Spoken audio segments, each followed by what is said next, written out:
নমস্কার। ঠাকুরমা স্বামীজি ও গুরুদেবের শ্রীচরণে প্রণাম জানাই। সঞ্জীব চট্টোপাধ্যায়ের লেখা থেকে রাজরাজেশ্বরী শ্রীমা এই নিয়ে খানিকটা পড়ে শোনাচ্ছি। একটু আগে নৌকোটি ছেড়ে চলে গেল দক্ষিণেশ্বরের ঘাট থেকে। অনেক দূর পর্যন্ত দেখা গেল মা বসে আছেন গলুইয়ের ভেতর, মাথায় ঘুমটা টানা। মা চলে গেলেন জয়রামবাটিতে। বাপের বাড়িতে যাওয়ার স্বাভাবিক আনন্দ কিন্তু তার মুখে নেই। ঠাকুরকে ছেড়ে যাওয়ার বিষণ্ণতা মুখে। ঠাকুরই পাঠালেন। পেটের অসুখ কিছুতেই সারছে না মায়ের। চিক ঘেরা নহবতের বন্দি জীবন, উদয়স্ত পরিশ্রম, ঠাকুরের সেবা, ভক্তদের সেবা। যাও, গ্রাম থেকে ঘুরে এসো কদিন। খোলা মাঠ, বাতাস, দামোদরে স্নান, অন্যরকম একটা স্বাধীনতা। নহবতের সংসার আজ নীরব, পরিপাটি পড়ে থাকবে কিছুদিন। জেগে উঠবে সেই দিন, যেদিন আবার ঘরের লক্ষ্মী ঘরে ফেরত আসবে। শিকে দুটো ঝুলছে যেন অকারণে। হাঁড়ি দুটো নেই যার মধ্যে মা জিয়ে রাখতেন শিঙি মাছ পেটরোগা ঠাকুরের জন্য। তারা কলকল কলকল করে আওয়াজ করত।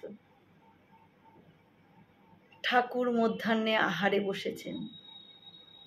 খুব উদাস দেখাচ্ছে আজ তাকে। ঠাকুর বলছেন সে যে নেই পাশে।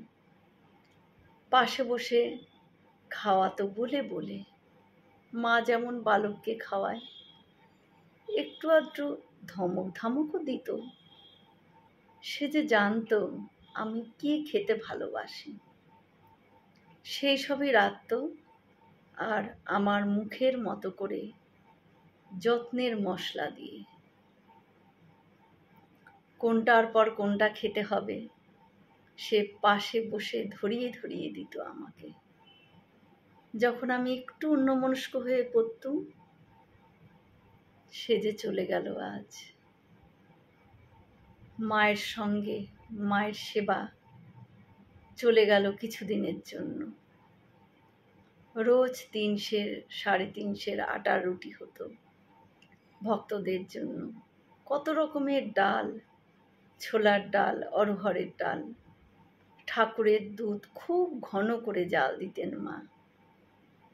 ঠাকুর সর ভালোবাসতেন কিনা। আর ঠাকুরের জন্য হতো স্পেশাল ঘোল। সেদিন ঠাকুর একা থাকতেন। সেদিন আর সেভাবে আর কেউ তাকানোর কেউ থাকতো না। মা যে বালকের ন্যায় দেখতেন ঠাকুরকে। সকালের দিকে মা স্নানের আগে ঠাকুরকে সর্ষের তেল মাখিয়ে দিতেন দলাই মলাই করে। এই ছিলেন নহবতের মা, রাজরাজেশ্বরী মা আমাদের। নমস্কার।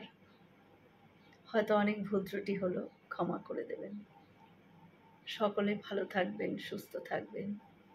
ঠাকুর মায়ের কৃপা দৃষ্টি সকলের উপর বর্ষিত।